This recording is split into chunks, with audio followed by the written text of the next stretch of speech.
There are moments quiet, unexplainable when a certain sound moves through you and something inside stirs.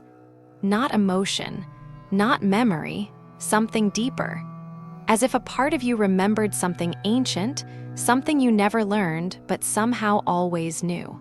Maybe that's why you're here, not by accident, but because your soul has been whispering, gently guiding you back to a truth you once carried effortlessly. You don't need to understand it yet. You only need to pause, breathe, and feel. In this space, we'll journey with Thoth not as a god to worship, but as a symbol, a memory, a guide from a time when sound was sacred and healing was not taught, but lived. So if you've ever been moved to tears by a single note, if your chest has ever tightened at the sound of your own voice without knowing why, perhaps it's because you're ready to remember, ready to come home. Have you ever stumbled upon a sound, a chant, a hum, a vibration that seemed to reach inside you and stir something loose? Not a memory exactly, but a sensation. A subtle, rising emotion that catches you off guard. Your chest softens. Your breath changes. Maybe your eyes sting for no reason. And for a moment, everything around you quiets. That sound didn't come from outside. It came from a place you forgot you knew. In the language of the ancients, sound was never just something you heard. It was something you returned to, a bridge between the seen and unseen, between the self you think you are and the self that remembers everything. Thoth, the ancient Egyptian keeper of sacred knowledge, spoke of sound as a gateway. He taught that words were not for communication, they were spells. Frequencies, when carried with intention, could reorganize reality. And in that ancient world, your voice wasn't just noise, it was the most powerful tool you had for realignment. Modern science now echoes that old truth. We know that everything vibrates, every cell, every thought, every organ, every emotion. We know that sound waves can rearrange molecules, influence brain waves, and bring coherence to chaotic systems. But thousands of years ago, people didn't need a lab to know this. They had their breath, their voice, the caves, the temples, the silence between the stars. There's a reason why monks chant, why certain tones are repeated for generations. There's a reason why Om still echoes across time and traditions. Because these are not man-made sounds.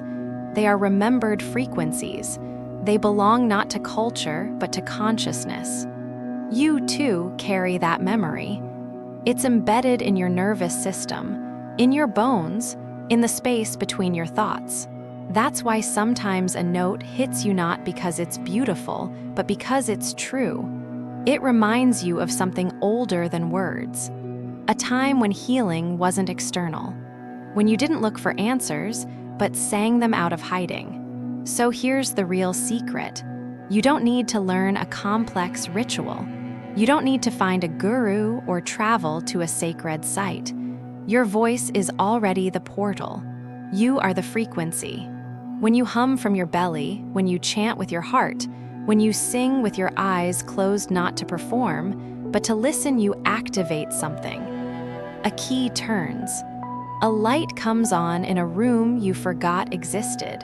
The forgotten frequency lives in you, and it's not forgotten because it's lost. It's forgotten because you stopped listening. So next time you're drawn to a sound that feels familiar but strange, don't rush past it. Pause, close your eyes. Let it in. Let it move through you, not as a technique, but as a remembrance. Like hearing your name called from a dream, like coming home. And maybe, just maybe, that sound will do what no medicine, no affirmation, no external solution ever could. It will wake you up.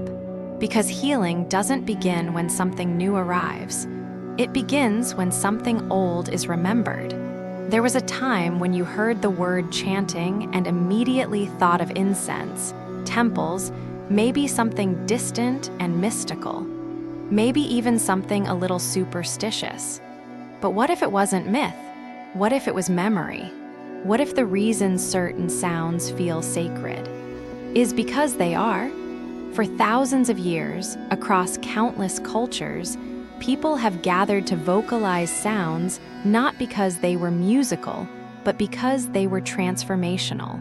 These weren't performances, they were technologies, not mechanical ones, not metal or electric, but spiritual technologies, vibrations that change the internal landscape of the human body. Seed syllables, they're called. Simple, primal sounds like lam, V-A-M, ram, yam, ham, om, and you don't need to remember them all right now. What matters is this. Each one resonates with a specific energy center in your body, what many call chakras. Not as metaphors, as frequencies. Lam grounds you. The sound stabilizes your root, your sense of safety and survival. VAM softens the emotional waters of your sacral center. RAM lights up your solar plexus, your will, your fire, and so on. You see, these aren't just nice ideas. They're blueprints. When spoken, know, when felt, these sounds bring your system back into a kind of inner alignment, like tuning an instrument that was just slightly out of key. And then there's Om. Om isn't just another sound.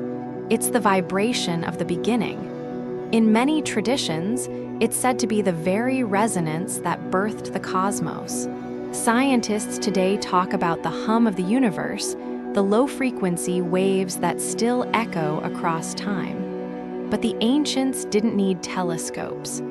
They had silence, and from that silence, they heard Om. When you chant Om not as a ritual, but as a remembrance, you're not invoking something outside yourself. You're awakening something ancient within. The cells of your body recognize it. Your nervous system softens, your breath deepens. You become, even for a moment, coherent. And here's the part that restores something even deeper than your body, your trust. You begin to realize healing doesn't require fixing. It requires tuning. You begin to sense that you're not broken, just a little out of sync. And sound, pure and intentional, is the tool that brings you back. So next time you whisper a syllable, whether in the shower, in the car, or in stillness before sleep, don't wonder if you're doing it right. Just notice how it feels. Notice how your body responds, how your heart listens. Because that's the only confirmation you'll ever need. You were never meant to forget how to vibrate with truth. The chant was never a myth. It was a message waiting, patiently, to be remembered.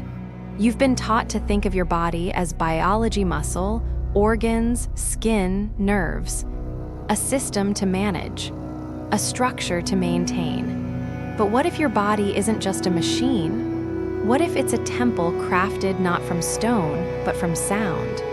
Ancient Egyptians believed that every organ, every gland, every part of the body responded to specific frequencies, not metaphorically, literally.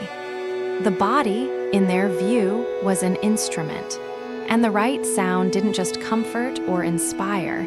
It healed, it corrected, it tuned. And your voice, it was the key, not the words you say, not the stories you tell, but the raw vibration of your voice, the tones, the hums, the syllables that never needed explanation. In those sacred temples, priests were not performers. They were frequency workers.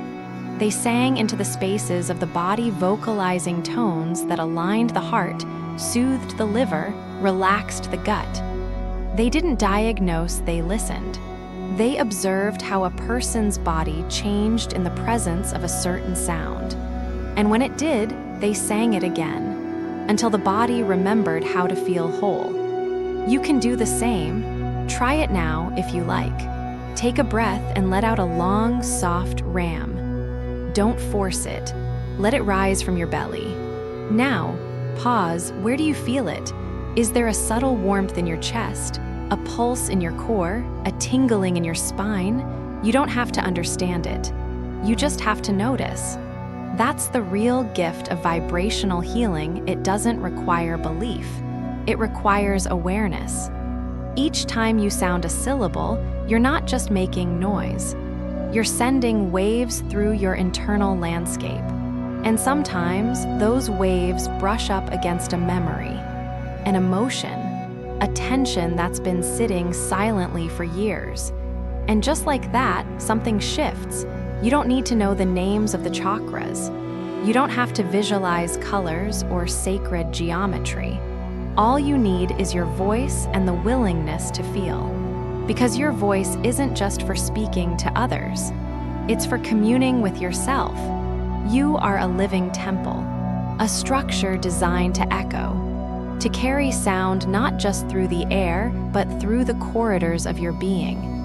And when you sing not for performance, not for perfection, but simply to feel, your body listens, it responds, it opens. This isn't about hitting the right pitch. It's about remembering that your voice was always meant to tune your life, to return you to center, to anchor you when you forget what peace feels like. So let go of needing it to make sense. Close your eyes, hum softly. Let the sound move. Let it reveal what your body already knows. You are not separate from the sound. You are the instrument.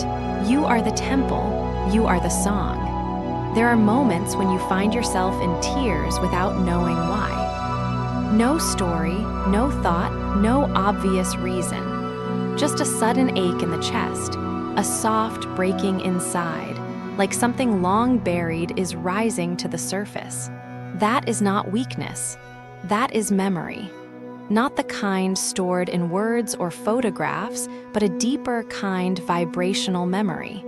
You see, not everything you've experienced was written in your mind. Some of it was written in your breath, in your bones, in the spaces between your cells. And it waits patiently for a sound to wake it. When you sing, even softly, even alone, something stirs. It may feel like emotion. It may feel like warmth or tingling. It may feel like nothing at all, except a sudden stillness. But underneath, your soul is remembering. Thoth, the ancient master of sacred knowledge, spoke of the voice not as a tool, but as a path. He said the voice is the road back to the self, not the self you perform every day, the deeper one, the one that existed before language, before history, before forgetting. When you let a sound move through you not from your throat, but from your center, it carries more than just breath. It carries longing. It carries light. It carries the fragments of who you've always been but somehow stopped hearing. And this is why, sometimes, a chant brings tears, not because it's sad, but because it touches something that once mattered so deeply, you locked it away. This is not poetic, it's practical. Modern studies show that the nervous system responds instantly to vibration. That sound can access trauma before the mind does. That humming, chanting, toning can calm the vagus nerve, regulate the heartbeat, restore the breath. But long before science caught up, your soul already knew. When you sing, you're not just expressing, you're excavating. You're calling back parts of yourself that wandered off. You're healing without effort. You're reorganizing your energy not through force, but through resonance. That is the real miracle of vocal healing. It doesn't ask you to explain. It asks you to feel. And when you do, something quiet happens. The past loosens. The fear softens. The ache finds rhythm. You are no longer just a person trying to survive. You are a soul remembering the sound of wholeness. So the next time you feel that lump in your throat, that unprovoked sadness, that mysterious sense of coming undone, sing even a single note, even if no one hears, because someone always does. The part of you that has waited lifetimes to come home.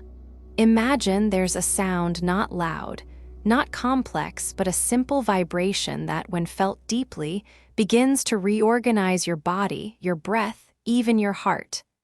Now imagine that this sound has been with you all along. Scientists call it 528 Hz. Healers call it the love frequency. Biologists have found it influences the very architecture of life DNA. It's not metaphorical, it's measurable. This frequency has been shown to promote cell repair, reduce stress, and increase clarity in the body's energetic systems. But here's what's even more remarkable: you don't need a tuning fork or a singing bowl to access it. You already carry it. Your voice, when guided by breath and intention, can land naturally in the 528 Hz range. And when it does, the result isn't dramatic. It's subtle, like mist settling after rain. But inside, something shifts. Begin like this. Find a quiet space, not silent, just still. Place your hand over your heart. Inhale slowly through your nose. Then, as you exhale, hum, just hum. Let the tone find itself. Don't aim. Don't control. Just feel. If you'd like a guide, try the vowel A in a soft, open tone. Let it rest somewhere between a whisper and a song. You'll know you're close when your body begins to quiet, not because you're forcing it, but because the vibration is doing the work. It's not the sound itself that heals. It's the state it creates within you. This is where biology and spirit meet. As the sound moves through your chest, your nervous system responds. The parasympathetic branch, the one that governs calm, rest, and healing, activates. Heart rate slows. Muscles soften. The storm inside recedes. This is why 528 Hz is often called the miracle tone. Not because it fixes what's broken, but because it reminds your body what wholeness feels like. And when you add breath to that frequency, long, intentional inhales, slow, surrendered exhales, you create a rhythm that mirrors life itself. Breath and tone weaving through each other like waves on a shore. Each repetition is an invitation. Return, soften, trust. People often ask, "What should I feel?" But the answer is simple: neutrality, not numbness, not apathy, but a clear, centered, steady state where the highs and lows even out, where you're not pulled, not pushing, just here, alive, listening. In this space, old emotions may rise, a tightness in the chest, a flicker of sadness. That's okay. Let it be there. Let the sound hold it. Let your body be heard. Because healing doesn't always look like light. Sometimes it looks like nothing, like stillness after a long inner storm. You don't need to understand the science to experience the shift. All you need is your own voice, your own breath, and the willingness to be present. 528 Hz is not just a number. It's an invitation to remember that inside you lives a frequency of life itself, and all it asks is to be sung. There's something no one tells you about sound. Its power doesn't end when it stops. In fact, the real magic often begins in the pause that follows. We're taught to chase sound to find the right mantra, the perfect chant, the frequency that heals. But those who have gone deep into the practice will tell you, it's the silence that changes you. After the last syllable fades, after the breath softens and the vibration disperses, what remains is not emptiness. It's presence. A quiet so alive, it hums. Think of music. Between every note is space. Without it, there'd be no rhythm, no meaning, no beauty. That space isn't absence, it's structure. It's where feeling breathes. The same is true within you. When you chant, when you tone, when you let sound move through your body, don't rush to fill the next moment. Don't rush to fix, to feel more, to chase the next frequency. Just pause. Let the silence hold you, because that's where integration happens. Your nervous system, having received vibration, now needs a place to settle, to remember, to repair. This is when the body says, "I heard you, now let me rest." Picture it like this. Sound is the hand that knocks. Silence is the door that opens. And what enters through that door is peace. Try it now. Inhale softly. Exhale with a gentle hum. Let the sound fade naturally. And then do nothing. No words, no thoughts. Just listen. At first, it might feel empty. But stay. Inside that stillness is an entire world. Your heartbeat, the low murmur of life. A soft awareness that doesn't speak but understands. You don't need to earn this moment. You don't need to work for it. In this silence, there's nothing to prove, nothing to fix, just the invitation to exist. So often we think healing is effort, practice, discipline. And yes, there's value in showing up, in using your voice, in creating resonance. But the deeper truth, you are allowed to stop. You are allowed to sit in the sacred quiet that follows your own song. Because that silence isn't a void. It's the return, the pause where your soul exhales and says, "Here I am." And in that place, even if just for a moment, you are whole. Sometimes the people we care about are hurting in ways we can't reach with words. A parent in pain, a friend lost in grief, a child who's withdrawn. And in those moments, we often feel helpless, wishing we had the right thing to say or do. But healing doesn't always arrive through advice or solutions. Sometimes, it arrives through sound, not music, not performance, just pure, simple vibration shared from one heart to another. You don't need to be a healer. You don't need training. You don't even need to sing well. All you need is the willingness to sit close, breathe deeply, and offer your voice not to fix, but to be with. Because the truth is, when someone is hurting, they don't always need answers. They need presence. And sound, when offered gently, intentionally becomes a bridge. Sit with them, close enough that they can feel your breath. Not too close, just near. Let them know with your energy that this space is safe. Then, when you're both ready, begin to hum, not loud, not showy, just soft, steady, honest. Choose a tone that feels calm, perhaps the sound or the open ah. Let it rise from your chest, not from pressure, but from compassion. If you're unsure, focus on the heart. Let your voice emerge from that center. Think less about sound, more about offering, like placing a warm blanket over their spirit. And then, silence. After each tone, pause, let the quiet hold both of you. Let it speak what words cannot. Sometimes the most powerful healing comes not from the sound itself, but from the stillness between. This isn't about transferring energy or performing a ritual. It's about reminding them they're not alone. That someone sees them, sits with them, stays with them even when there's nothing to say. In this space, the vibration of your love does more than comfort, it gently nudges the body into remembering its own wholeness. And it's okay if they don't respond. It's okay if they cry. It's okay if they stay silent. You haven't failed. You've given a gift most people never receive, a presence that doesn't demand or expect, just is. Over time, you may find this becomes your way of caring. A tone before sleep, a chant shared in hard moments, a hum during a hospital visit.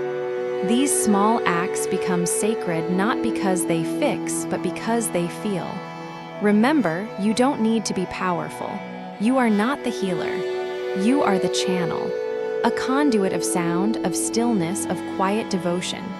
And that is enough. When was the last time you truly listened to your own voice? Not through a recording, not while giving a presentation, not in conversation, but really listened to the raw, unfiltered sound that rises from inside you. For many of us, the voice has become something we control, shape, polish. We use it to communicate, to convince, to get through the day. But underneath all that, there's something purer, something forgotten. Your voice is not just a tool. It's a reflection, a mirror of your inner world. And the truth is, a lot of people are afraid of what they'll hear. Maybe someone once told you your voice was too much, too soft, too flat. Maybe you judged it yourself, compared it, muted it, hid it. But what if you could meet it again? Like an old friend, right now, find a quiet space. Sit comfortably. Breathe in through your nose. And as you exhale, let a single sound emerge, any sound. Whatever feels natural. Now keep going for 33 seconds. That's it. Don't think. Don't fix. Just let the sound flow, rise and fall like a wave. When you're done, let the silence hold you. And then listen, not with critique, not with expectation, just listen. What you're hearing isn't just vocal cords vibrating. It's memory, emotion, presence. It's the sound of your body being honest. At first, it might feel awkward, maybe even uncomfortable, but stay with it. Because beneath the noise of judgment, comparison, and doubt, there's a voice that belongs to no one else. A voice that's been with you since the beginning. And here's the truth. Your voice has nothing to prove. It doesn't need to be pretty. It doesn't need to be powerful. It just needs to be real. Because when you sing not for anyone else, not to impress, but to connect, you create resonance. And resonance is healing. It's remembering. It's the body saying, this is me, all of me. That's why this simple practice, just one tone, for 33 seconds can be so profound. It bypasses your mind and goes straight to your center. It tells your nervous system, you are safe, you are here, you are whole. And over time, something shifts. You begin to trust your voice again. Not just in sound, but in truth. You speak more freely. You express without apology. You reclaim the part of you that was silenced. Because here's the secret. Everything you've been seeking has always been within you. Your voice, your breath, the silence between sounds. These are not tools to acquire, they are parts of you waiting to be remembered. You don't need more knowledge. You don't need more proof. You don't even need more time. All you need is to be here, right now, so begin gently with a single breath, with a sound that rises not to impress, but to reconnect. Let it last 33 seconds. Let it be what it is. Not to reach a goal, not to fix, but simply to remember you are not broken, you are not behind, you are returning, and that is enough. Let this be your practice. Let this be your peace. Let your voice bring you home.